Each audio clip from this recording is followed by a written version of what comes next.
वहाँ पर अच्छी क्वालिटीज के कैंप या टेंट लगाए जाएंगे, न कि पक्के मकान बनाए जाएंगे। जैसा कि हम देखते हैं अस्थायी तंबू या टेंट, तो ऐसा ही एक अंतर्राष्ट्रीय स्तर का कैंप सिटी पुष्कर अजमेर और मेला क्षेत्र में स्थापित किया जाएगा। तीनों चीजें अजमेर में है, पुष्कर भी, और जो पशु मेला अपना जो होता है वहां भी। ठीक है, तो अंतर्राष्ट्रीय कैंप सिटी पुष्कर अजमेर में शुरू की जाएगी।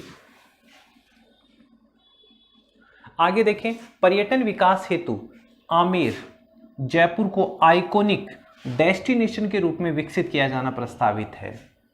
किस पर्यटक स्थल को आइकॉनिक डेस्टिनेशन के रूप में सरकार विकसित करेगी? तो वो है आमेर जयपुर। और आइकॉन का मतलब एक सिंबल बने कि ये सबसे अच्छा टूरिस्ट प्लेस है। और वैसे भी आपको पता होगा राजस्व सबसे ज़्यादा यहीं पे कमाया जाता है। सबसे ज़्यादा आय अगर किसी पर्यटक स्थल पे होती है तो वो है आमेर महल।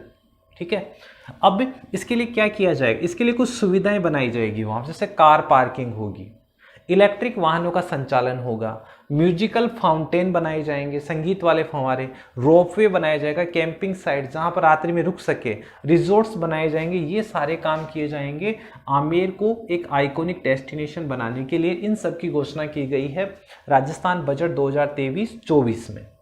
उसके बाद में कुछ नाम मैंने लिखे। मोती महल, हमें अंदाजा नहीं रहता मोती महल कहां पर है, या अमर हॉल, ये दोनों खेतड़ी में हैं। जबकि ध्यान देना खेतड़ी हाउस ये जयपुर में है।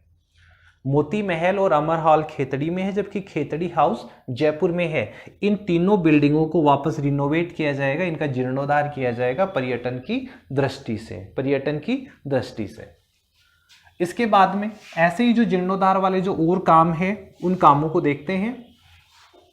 खासा कोठी कहाँ स्थित है? दोस्तों अभी मैंने बात करी थी बाईजी की कोठी, अभी मैंने कहा था बाईजी की कोठी। एक नाम और आया था भगत की कोठी।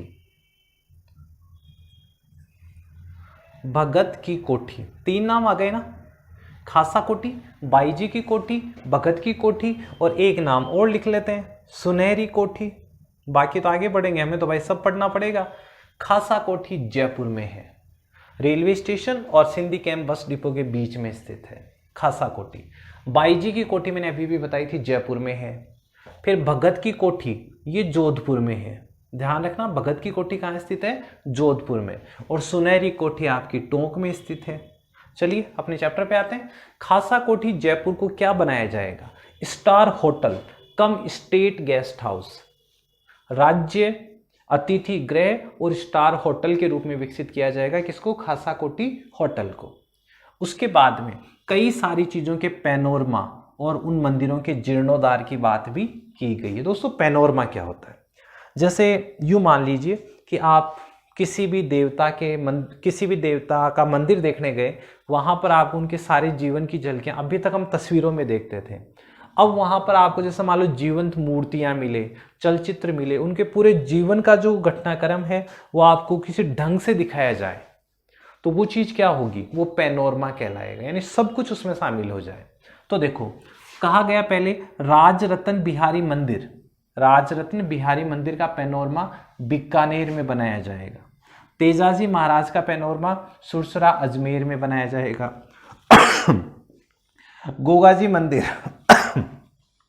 गोगाजी मंदिर का गोगामेड़ी हनुमानगढ़ में बनाया जाएगा। बाबाजी राज का पैनोरमा ये थोड़ा सा नया है अपने लिए। बाबाजी राज का जो पैनोरमा है वो मांगरोल 12 में बनाया जाएगा। और रामदेवरा रूणीजा जैसलमेर में इनका पैनोरमा बनाया जाएगा। फिलहाल अपने लिए नई चीज है कौन सी? बाबाजी राज का पैनोरमा, ये मांगरोल 12 में बनना है। इसके बाद में देखें तेजाजी महाराज का, एक तो आपने सुरसरा अजमेर में बना दिया था और दूसरा कहाँ बना रहे हो अभी? नागौर में। तेजाजी महाराज का जो एक पैनोरमा बनेगा वो खरनाल नागौर में बनेगा। नीमच माता मंदिर इसका जीर्णोद्धार उदयपुर में हो रहा है। जलदेवी माता जी ध्यान रखना, नीमच माता उदयपुर में है और जलदेवी ये सासेरा नाथ द्वारा में इनका मंदिर है जिसका पुनरुद्धार होना है। देवधाम जोधपुरिया टोंक है और मालासेरी डूंगरी जो आसिंद भीलवाड़ा में है, जहां पर अभी देवनारायण जी भगवान का 1111वां जन्म दिवस मनाया गया था। खुद प्रधानमंत्री मोदी जी यहाँ पधारे थे। मालासेरी डूंगरी भीलवाड़ा देव नारायण जी का जन्म स्थान है। ठीक है। राजा हेमू का पैनोरमा, ये मेरे हिसाब से बड़ा नया हो सकता है आपके लिए। राजा हेमू का पैनोरमा, ये मचाड़ी अलवर में बनाया जाएगा। राजा हेमू का पैनोरमा मचाड़ी अलवर में। फिर आप ये भी ध्यान रखना, मचाड़ी का किला भी अलवर में है। फिर भादराजून और तोपखाना, ये जालोर में है। तालाब शाही मंदिर, ये है आपका धौलपुर में। और साहेबाद और नाहरगढ़, दोस्तों यहां पर ध्यान दें आप, साहेबाद और नाहरगढ़, साहेबाद 12 हम सबको पता है, लेकिन नाहरगढ़ का जो किला था वो हमारे लिए तो अब तक जयपुर में था। नाहरगढ़ कहाँ पे था? जयपुर में। और इसीलिए मैं इसके ऊपर फोकस कर रहा हूँ। किसी न किसी एग्जाम में आपका सामना होने वाला है इस प्रश्न से। जैसे मुबारक महल टोंक में, मुबारक महल जयपुर में, वैसे नाहरगढ़ का किला जयपुर में, नाहरगढ़ का किला 12 में। फिर क्या डिफरेंस रहेगा? डिफरेंस ये रहेगा दोस्तों, अगर ये पूछा जाए दिल्ली के लाल किले की तर्ज पर, दिल्ली के लाल किले की तर्ज पर बना नाहरगढ़ कहाँ स्थित है? दिल्ली के लाल किले की तर्ज पर बना जो नाहरगढ़ है वो कहाँ स्थित है? तो दोस्तों जवाब आपको करना है 12। जवाब क्या करना है? 12। और एक जैसे 9 महल कहाँ है? तो वो है नाहरगढ़ जयपुर में, वो है नाहरगढ़ जयपुर में। सेम मुबारक महल, तारागढ़, वैसा ही क्वेश्चन है ये। फिर है मचाड़ी का किला, भी बताया था, मचाड़ी का किला अलवर, राजा हेमू का पैनोरमा। और रानी का कुआं अलवर, ये अलवर में स्थित है। इनका भी जीर्णोद्धार करवाया जाना है। अगले क्वेश्चन पे आए, राजस्थान लिटरेचर फेस्टिवल का आयोजन प्रस्तावित। बजट में प्रस्ताव रखा गया है कि हम हर साल क्या करेंगे? राजस्थान लिटरेचर फेस्टिवल आयोजित करेंगे। और इसमें 4 तरीके के पुरस्कार दिए जाएंगे। 4 पुरस्कार भी इसमें प्रस्तावित हैं। 4 पुरस्कार कौन कौन से? कन्हैयालाल सेठिया पुरस्कार, कोमल कोठियारी पुरस्कार, सीताराम लालस पुरस्कार और विजयदान देथा का पुरस्कार। इनके नाम से पुरस्कार दिए जाएंगे। अब मैं थोड़ी थोड़ी बात कर लूँ, कौन आदमी कहाँ से संबंधित था? कन्हैयालाल सेठिया, इनका जन्म स्थान है भाई सुजानगढ़ चूरू। क्या है? सुजानगढ़ चूरू। और इनकी प्रमुख रचनाएं धरती धोरारी, लील टांस, मिमझर, कूं, ये वाले इनकी रचनाएं थी। कोमल कोठियारी, जन्म स्थान जोधपुर। कोमल कोठियारी जन्म स्थान जोधपुर। प्रमुख कार्य रूपायन संस्थान की स्थापना, बोरुंदा जोधपुर में रूपायन संस्थान की इन्होंने स्थापना की थी। सीताराम लालस, बंदा था जोधपुर का लेकिन जन्म हुआ था कहाँ? अपने ननिहाल में, बाड़मेर में। जन्म कहाँ होता है? बाड़मेर में। और इनका काम क्या था? इन्होंने लिखी है राजस्थानी शब्दकोश। इन्होंने क्या लिखा भाई? राजस्थानी शब्दकोश लिखा। राजस्थानी शब्दों की डिक्शनरी बनाई है, जिसे राजस्थानी भाषा की मसाल कहा जाता है। क्या कहा जाता है? राजस्थानी की मसाल कहा जाता है। और विजयदान देथा, जिनको बिज्जी कहा जाता है, जन्म स्थान वही जोधपुर, तो बिज्जी, विजयदान देथा को बिज्जी कहा जाता है। इनके द्वारा भी बहुत अच्छी अच्छी जो राजस्थानी भाषा में रचनाएं इनके द्वारा की गई। तो इन्हीं के नामों पर 4 पुरस्कार दिए जाने की घोषणा भी की गई है। अगला प्रश्न देखें, सैनिक सदन एवं महिला कौशल विकास केंद्र कहाँ स्थापित किया जाएगा? Just minute. हाँ, सैनिक सदन एवं महिला कौशल विकास केंद्र सीकर में प्रस्तावित है।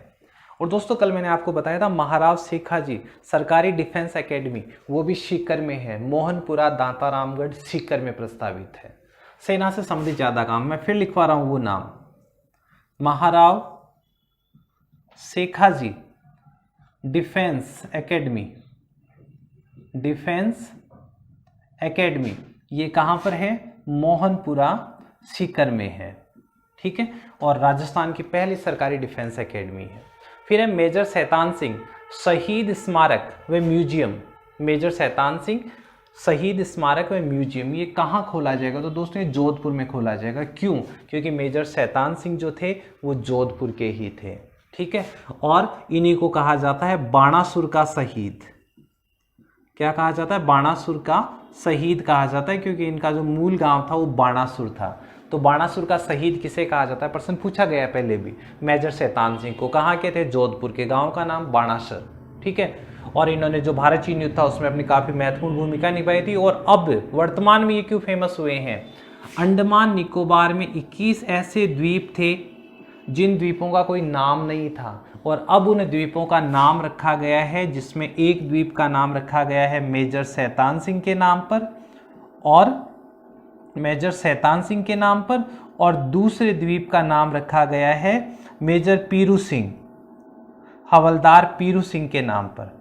ध्यान रखना, राजस्थान के 2 शहीद ऐसे थे जिनके नाम पर अंडमान निकोबार के 2 द्वीपों का नाम रखा गया, एक मेजर शैतान सिंह के नाम पर और एक हवलदार पीरू सिंह के नाम पर। और फिलहाल मेजर शैतान सिंह शहीद स्मारक म्यूजियम जोधपुर में प्रस्तावित है। अगला देखो, प्रदेश की सभी सरकारी संस्थाओं के निगम कर्मियों को भी अब ओपीएस मिलेगी। पिछले बजट में गहलोत सरकार ने घोषणा की थी सभी सरकारी कर्मचारियों को ओल्ड पेंशन स्कीम दी जाएगी, यानी वही पुराने वाली पेंशन दी जाएगी। लेकिन उस वक्त तक निगम कर्मियों के लिए घोषणा नहीं हुई थी। इस बार निगम कर्मियों के लिए भी ये घोषणा कर दी गई। जैसे बिजली बोर्ड, विद्युत निगम है, रोडवेज निगम है, उन सब में काम करने वालों को भी पुरानी पेंशन दी जाएगी। अगली जो कर्मचारियों के लिए जो घोषणा है वो है पूर्ण पेंशन अर्हक सेवा 28 से घटाकर 25 वर्ष कर दी गई है। 28 से घटाकर कितनी कर दी गई है? 25 कर दी। यानी कि पहले जो बंदा सरकारी सेवा में 28 वर्ष पूरे कर लेता था उससे अपने अंतिम वेतन का लगभग आधा, और उसी को हम पूर्ण पेंशन बोलते थे, वो मिलती थी। अब इसने कहा कि 28 नहीं, जिसने 25 साल की सेवा भी पूरी कर ली उसे पूरी पेंशन दी जाएगी। अगला RGHS, Rajasthan government health scheme, जो सरकारी कार्मिकों को मिलती है। राजस्थान के जो सरकारी कर्मचारी हैं उन्हें चिरंजीवी की लाभ नहीं मिलता, उन्हें लाभ मिलता है RGHS का। और उस RGHS के तहत OPD, अगर वो बाहर से डॉक्टर को OPD में दिखाकर भी दवाइयाँ खरीदते हैं तो उनके लिए 30,000 रुपये तक की दवाइयाँ फ्री है प्रति वर्ष। वो 30, पहले ये 20,000 था, अब इसको कर दिया है 30,000 रुपये तक की वो दवाई खरीद सकते हैं। हालांकि ऐसा नहीं है, अगर उसकी बीमारी गंभीर है तो 30,000 से बढ़ाई जा सकती है, लेकिन इनिशियल जो लिमिट है वो कितनी है? 30,000 है। ओके, आगे बढ़ें। साथ ही बजट में घोषणा की गई कि नगरीय निकाय व पंचायती राज संस्थाओं के जनप्रतिनिधियों के मानदेय में 15% की वार्षिक वृद्धि होती रहेगी। अब जैसे मान लो जितने भी उनके रुपए हैं उनमें हर साल 15% की वृद्धि होती रहेगी। अगला जो है, अगली घोषणा, Jai Narayan Vyas media centre and hub कहाँ बनेगा? जयपुर में। Jai Narayan Vyas media centre and hub Jaipur में बनेगा। ध्यान आपको इसलिए रखना है क्योंकि जय नारायण व्यास के नाम से अधिकांश संस्थाएं जोधपुर में बनती है, जबकि ये कहाँ बन रहा है भाई? जयपुर में बन रहा है, इसलिए थोड़ा इंपॉर्टेंट है और नोटेबल भी है। आगे चलें, कृषि बजट। तो दोस्तों अभी तक की जो भी था वो था सामान्य बजट का हिस्सा। पिछले 2 साल में हमने देखा कि राजस्थान में कृषि बजट अलग से लाया गया है। ध्यान रख लेना, ये सामान्य बजट था, लेकिन 2022-23 में पहला कृषि बजट लाया गया, यानी कृषि के लिए अलग से बजट, अलग से प्रावधान किया गया। और इस बार दूसरा कृषि बजट है। आप देखो लिखा है कृषि बजट, पहला कृषि बजट 2022-23 में लाया गया। राजस्थान में पहला कृषि बजट 2022-23 में लाया गया। इसके तहत 11 मिशन निर्धारित किए गए थे। कितने मिशन? 11 मिशन। और उन 11 मिशनों में पहला देखो, राजस्थान सूक्ष्म सिंचाई मिशन, जिसके तहत हमें ड्रिप सिस्टम पे सब्सिडी वगैरह मिलती थी। राजस्थान जैविक खेती मिशन, जैविक खेती जो भी केंचुए वाली खेती, उन पे हमें सब्सिडी मिलती थी। राजस्थान बीज उत्पादन एवं वितरण मिशन, जो फ्री में बीज मिलता था। राजस्थान मिलेट्स प्रोत्साहन मिशन, राजस्थान संरक्षित खेती मिशन, राजस्थान उद्यानिकी विकास मिशन, राजस्थान फसल सुरक्षा मिशन। ये वो मिशन है जिसके तहत हमें तारबंदी के लिए 40,000 रुपये मिला करते थे। ठीक है, तो 11 मिशन थे। 11 में से कितने मिशन मैंने आपको बताए? 7 मिशन। तो ये 7 के बाद में राजस्थान भूमि उर्वरता मिशन 8वां मिशन, राजस्थान कृषि श्रमिक संबल मिशन 9वां, और राजस्थान कृषि तकनीक मिशन 10वां, और राजस्थान खाद्य प्रसंस्करण मिशन ये 11वां। ये 11 मिशन पिछले कृषि बजट में ही शामिल थे। जो पहला कृषि बजट आया था 2022-23, उसमें कितने मिशन लॉन्च किए गए थे? तो आपका जवाब होना चाहिए 11। कितना? 11। अब दूसरा जो कृषि बजट आया है 2023-24 का, इसमें राजस्थान युवा कृषक कौशल एवं क्षमता संवर्धन मिशन ये नया शुरू किया गया है। ये नया मिशन शुरू किया गया है और इस मिशन को हम कहेंगे 12वां मिशन। अब कृषि बजट में कितने मिशन हो गए हैं? तो मिशन हो गए दोस्तों 12, क्योंकि 11 तो ऑलरेडी थे, 12वां नया मिशन। मिशन का नाम आप याद रखें, राजस्थान युवा कृषक कौशल एवं क्षमता संवर्धन मिशन। ये नया मिशन है, 12वां मिशन है, जिसके तहत आप अगर बजट को डिटेल से पढ़ोगे तो आपको देखने को मिलेगा कि कृषि मित्र लिए जाएंगे, उनको ड्रोन दिए जाएंगे, कृषि से संबंधित एग्रीकल्चर क्लिनिक खोले जाएंगे, ये सारी बातें होंगी। अब इसके अलावा देखें, मुख्यमंत्री लोक कलाकार प्रोत्साहन योजना, इसका लाभ शुरू भी हो चुका है और इसके लिए मुख्यमंत्री लोक कलाकार प्रोत्साहन योजना के तहत प्रति परिवार 100 दिवस प्रदर्शन अवसर दिया जाए। कलाकारों को क्या चाहिए? अपनी कला का प्रदर्शन, उसके बदले में उन्हें मिलेगा मेहनताना।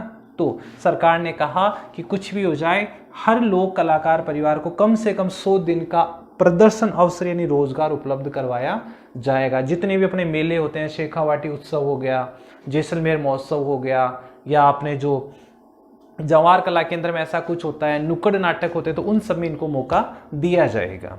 उसके साथ ही 5,000 रुपये की सब्सिडी, 5,000 रुपये दिए जाएंगे इनको उपकरण खरीदने हेतु। अपनी कला के प्रदर्शन में जिन उपकरणों की, जिन यंत्रों की जरूरत होती है, उसको खरीदने के लिए 5,000 रुपये तक का सहयोग भी इनको दिया जाएगा। अगला प्रश्न देखें, वरिष्ठ नागरिक तीर्थ यात्रा योजना। ये वो योजना है जिसमें 60 वर्ष से अधिक के नागरिकों को फ्री में राज्य सरकार यात्रा करवाती है। अब इस बार नया अमेंडमेंट क्या हुआ है? नया अमेंडमेंट ये हुआ है कि इसमें 4 नए तीर्थ स्थल और जोड़े गए हैं। 4 नए तीर्थ स्थल, अयोध्या, दूसरा समेत शिखर और बैजनाथ महादेव ज्योतिर्लिंग झारखंड, तीसरा त्र्यंबकेश्वर ज्योतिर्लिंग नासिक महाराष्ट्र और चौथा श्रवण बेलगोला कर्नाटक। ये 4 नए तीर्थ स्थल डाले गए हैं जहां पर इनको यात्रा करवाई जाएगी। दोस्तों, अयोध्या राम मंदिर बन रहा है, समेत शिखर जो प्रमुख जैन तीर्थ स्थल है, अभी खूब विवादों में रहा था, बैद्यनाथ महादेव हिंदू धार्मिक स्थल है, त्र्यंबकेश्वर आएगा, श्रवण बेलगोला कर्नाटक जहां महावीर स्वामी की सबसे बड़ी मूर्ति है। तो ये 4 नए तीर्थ स्थल इसमें शामिल किए गए हैं। उसके बाद में अगली घोषणा पर आए, महात्मा गांधी पुस्तकालय एवं संविधान केंद्र। महात्मा गांधी पुस्तकालय एवं संविधान केंद्र ये कहाँ स्थापित होंगे? ध्यान देना दोस्तों, ये गांव में भी होंगे और शहरों में भी होंगे। गांव में होगा पंचायत स्तर पर और शहर में होगा वार्ड स्तर पर। प्रत्येक शहर के प्रत्येक वार्ड में महात्मा गांधी पुस्तकालय खोले जाएंगे और प्रत्येक गांव में एक एक महात्मा गांधी पुस्तकालय और संविधान केंद्र खोला जाएगा। यहाँ पर फिर मैं रिपीट करूँगा, सावित्रीबाई फूले जो लाइब्रेरी है वो कहाँ स्थापित की जाएगी? वो ब्लॉक मुख्यालय पर और जिला मुख्यालय पर। ब्लॉक और जिला मुख्यालय पर। आपका विवेकानंद हॉस्टल कहाँ खोला जाएगा? वो जिला मुख्यालय पर खोले जाएंगे। जो आपके सलीम दुरानी वाला जो स्पोर्ट्स कॉम्प्लेक्स थे वो संभागीय क्षेत्र पे खुलने थे। तो दोस्तों ध्यान रखना, पंचायत और वार्ड क्षेत्र पर महात्मा गांधी पुस्तकालय में संविधान केंद्र, ब्लॉक लेवल पर सावित्रीबाई फूले वाचनालय खोले जाएंगे। जिला स्तर पर ये वाचनालय तो सावित्रीबाई फूले होगा, लेकिन विवेकानंद हॉस्टल और खोले जाएंगे। आगे देखें, शांति व अहिंसा विभाग की स्थापना। राजस्थान भारत का ऐसा पहला राज्य जिसने शांति व अहिंसा विभाग की स्थापना की है। शांति व अहिंसा विभाग की स्थापना की है। हाँ, और एक बहुत ही इंपॉर्टेंट क्वेश्चन, बहुत ज्यादा इंपॉर्टेंट है आपके लिए। राजस्थान राज्य सूचना आयोग। राजस्थान राज्य सूचना आयोग का मुख्यालय अभी तक था जयपुर, लेकिन इस बजट के बाद अब एक नई इसकी बेंच खोली जाएगी। कहां पर? जोधपुर में। जैसे राजस्थान हाईकोर्ट जयपुर और जोधपुर में, उसी तरीके से राज्य सूचना आयोग भी जयपुर और जोधपुर में, क्योंकि काफी बड़ा एरिया इसके अंडर में आता है। पश्चिमी जिलों के लिए बहुत मुश्किल होती है जयपुर पहुंचना, तो इसके लिए जोधपुर में एक नया राज्य सूचना आयोग की बेंच खोल दी गई है। उसके बाद में देखें, नगर पालिका चोमू और फतेहपुर सीकर। अब ये नगर पालिकाएं नहीं रही है दोस्तों, ये बन चुके हैं नगर परिषद, और नगर परिषदों के दर्जा मिलने के बाद नगर परिषदों की संख्या 36 से आगे बढ़ चुकी है। अब 2 और जोड़ लेना उसमें। उसके बाद में नगर निगम। बहुत ही डीप क्वेश्चन। अभी तक हमें लगता था राजस्थान में 10 नगर निगम है। राजस्थान में कितने नगर निगम है? 10। लेकिन अब अलवर भी नगर निगम बनेगा, 11वां नगर निगम बनेगा। और गारंटी देता हूं अगर ये प्रश्न आपको साल भर की एग्जाम में नहीं देखने को मिले तो आप चैनल को क्या करोगे भाई? मैं पढ़ाना छोड़ दूंगा। और तो ये वाले क्वेश्चन आपको निश्चित रूप से देखने पड़ेंगे। नगर पालिका कौन कौन सी? नगर पालिका चोमू और फतेहपुर सीकर नगर परिषद का दर्जा मिला, अलवर नया नगर निगम बनेगा। अलवर नया नगर निगम बनेगा, 11वां नगर निगम। तो कुछ जैसे अधिसूचना जारी हो जाती है आपको नगर निगमों की संख्या 11 बतानी है। अगला देखें, कृषि विद्यार्थियों के लिए क्या क्या योजनाएं हैं। तो कृषि विद्यार्थियों के लिए, ऐसे विद्यार्थी जिन्होंने कृषि संकाय ले रखा है उनमें केवल छात्राओं के लिए 11वीं और 12वीं क्लास वो पढ़ती है तो उन्हें 15,000 रुपये दिए जाएंगे। अगर वो ग्रेजुएट करती है, पोस्ट ग्रेजुएशन इसमें करती है तो 25,000 रुपये दिए जाएंगे। और पीएचडी या शोध कार्य करती है तो 40,000 रुपये उन्हें दिए जाएंगे। ठीक है। उसके बाद में पशुपालन विश्वविद्यालय, जिसको हम वेटरनरी यूनिवर्सिटी के नाम से जानेंगे, ये कहाँ खोला जाएगा? तो ये कृषि विश्वविद्यालय जोबनेर जयपुर में खोला जाएगा, जो आपकी एग्रीकल्चर यूनिवर्सिटी जोबनेर है, जिसको मैं बता दूं SKN श्री कर्ण नरेंद्र एग्रीकल्चर यूनिवर्सिटी जोबनेर जयपुर में ही अब वेटरनरी यूनिवर्सिटी भी खोली जानी है। ध्यान देना, पशुपालन की जगह वेटरनरी भी दे सकता है अगला। वेटरनरी यूनिवर्सिटी भी खोली जानी प्रस्तावित है। उसके बाद अगली जो बजट की महत्वपूर्ण घोषणा है वो है लंपी, जिसको हम LSD के नाम से जानते हैं, लंपी स्किन डिजीज। लंपी बीमारी से जो मृत दुधारू गोवंश, ऐसी दुधारू गायें जो उस बीमारी के दौरान मर गई थी, तो उनके पशुपालकों को 40,000 रुपये प्रति गाय के हिसाब से मुआवजा देने की घोषणा की गई है। और वास्तव में ये पशुपालकों के लिए वरदान होगा। तो लंपी बीमारी से जो मृत गोवंश था उसके मालिकों को कितना पैसा दिया जाएगा? 40,000 रुपये प्रति गाय जो मरी है। फिर है मुख्यमंत्री किसान मित्र ऊर्जा योजना। मुख्यमंत्री किसान मित्र ऊर्जा योजना, पहले जहां इसमें 1000 यूनिट दिया जाता था, 1000 रुपये दिए जाते थे, ध्यान देना, पहले जहां प्रति माह 1000 रुपये यानी सालाना 12,000 रुपये की सब्सिडी मिलती थी, अब रुपए नहीं है, अब यूनिट है। 1000 की जगह आप 2000 तो बोलोगे, इट्स ओके, लेकिन रुपए नहीं, 2000 यूनिट, 2000 यूनिट प्रति माह फ्री हो जाएगा। 2000 रुपये मत कर देना, 2000 यूनिट प्रति माह फ्री। किसमें? मुख्यमंत्री किसान मित्र ऊर्जा योजना में। उसके बाद में अगली जो घोषणा है उस पे आए, राजस्थान फार्मर डेबिट नहीं है भाई, डेब्ट है, राजस्थान फार्मर डेब्ट रिलीफ एक्ट। मैं बता दूं, राजस्थान मीन्स राजस्थान, फार्मर का मतलब किसान, डेब्ट का मतलब है ऋण और रिलीफ का मतलब है राहत, एक्ट का मतलब कानून।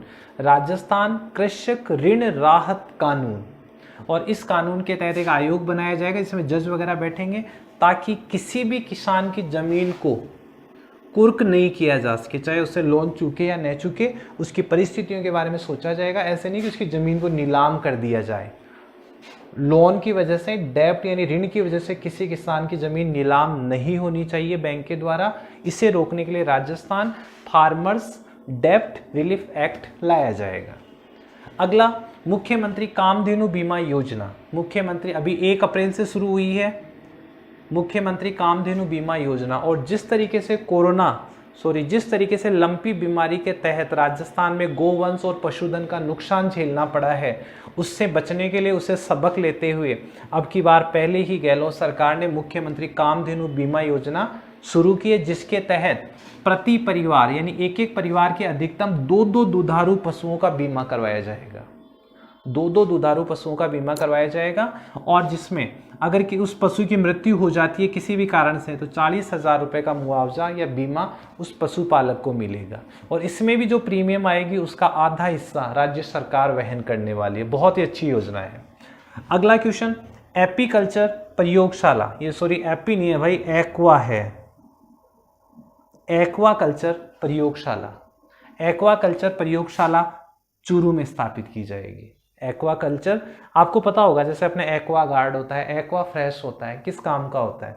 जो भी थोड़ा सा नमकीन पानी होता है, पानी को शुद्ध करने के लिए, मीठा बनाने के लिए, साफ करने के लिए। तो एक्वा का मतलब आप समझे, एक्वाकल्चर प्रयोगशाला चूरू में स्थापित की जाएगी। काम क्या है? खारे पानी में झींगा पालन को बढ़ावा देने हेतु, ताकि खारे पानी में भी झींगा है, वो झींगा नाम की जो मछली है उसको पाला जा सके। उसके बाद देखें वाइट कैटेगरी उद्योग, इनके बारे में क्या कहा गया। पहले तो बात करते हैं वाइट कैटेगरी उद्योग क्या है।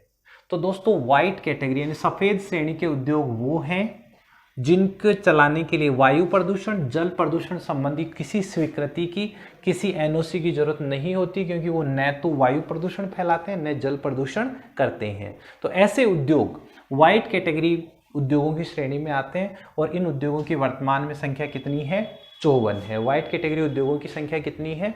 54। और सरकार चाहती है कि इन्हीं उद्योगों की कैटेगरी निरंतर बढ़ती चली जाए।